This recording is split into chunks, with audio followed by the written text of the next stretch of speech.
Komisi Pemberantasan Korupsi atau KPK masih menangani kasus korupsi WC Sultan yang terus berjalan. Indonesia Police Watch (IPW) mendesak Komisi Pemberantasan Korupsi (KPK) mengungkap keterlibatan PJ Bupati Bekasi Dani Ramdan dalam kasus pengerjaan WC Sultan. Kasus tersebut diselidiki KPK setelah ada laporan masyarakat terkait dugaan korupsi pengadaan 488 WC sekolah atau dikenal WC Sultan senilai 98 miliar rupiah dengan anggaran tersebut yang terasa sangat janggal.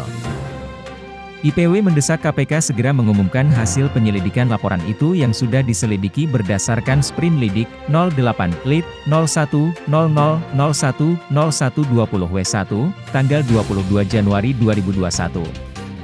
Namun hingga kini tidak terdengar perkembangan perkara tersebut. Ketua Indonesian Police Watch (IPW), Sugeng Teguh Santoso, Istimewa, mendesak Komisi Pemberantasan Korupsi (KPK) mengungkap keterlibatan PJ Bupati Bekasi Dani Ramdan dalam kasus pengerjaan WC Sultan.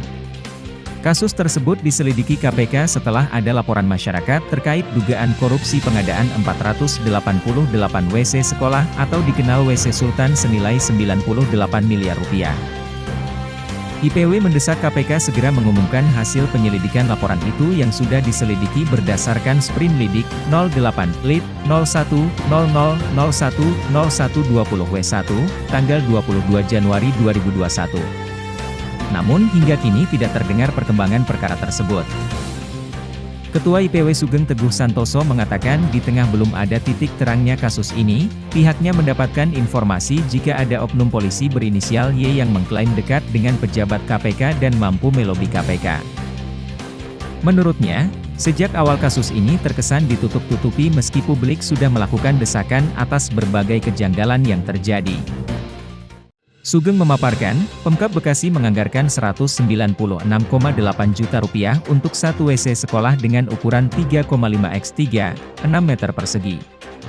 Jika menggunakan harga satuan bangunan menengah 5 juta M2 maka maksimal harga adalah 12,6 M2, 5,63 juta per unit. IPW juga mendapatkan informasi dan data adanya dugaan penerimaan uang sejumlah 1 miliar rupiah PJ Bupati Bekasi yang diterima dari seorang berinisial R yang diserahkan di Trans Studio Mall Bandung untuk keperluan pengangkatan yang bersangkutan sebagai penjabat bupati.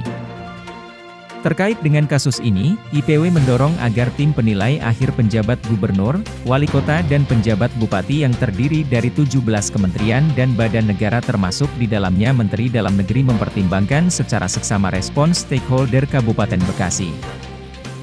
Sebelumnya, IPW juga mencermati bahwa di tengah proses penyelidikan KPK yang masih berlangsung tersebut, PJ Bupati Bekasi Dani Ramdan melantik Beni Sugiarto Prawiro sebagai Kepala Dinas Cipta Karya dan Tata Ruang Kabupaten Bekasi. Beni Sugiarto Prawiro diduga adalah pejabat yang paling bertanggung jawab dalam pengadaan 488 WC senilai 98 miliar rupiah tersebut saat menjabat sebagai Kepala Bidang Bangunan Negara Dina Cipta Karya dan Tata Ruang Kabupaten Bekasi. Sementara itu, KPK menyebut penyelidikan terkait pengadaan WC Sultan mendekati final. Dengan demikian, lembaga antirasuah itu sebentar lagi bakal menaikkan kasus tersebut ke tahap penyidikan dengan menetapkan pihak-pihak yang bertanggung jawab sebagai tersangka. Dugaan juga terjadi di beberapa kejanggalan yang terjadi di Kabupaten Bekasi menjadi perbincangan hangat hari ini, dimulai dari pembangunan WC Sultan, rotasi mutasi yang cacat, sampai dengan penetapan PJ Bupati Kabupaten Bekasi yang dianggap adanya indikasi kuat terjadi dugaan gratifikasi. Media Pasti Indonesia melaporkan.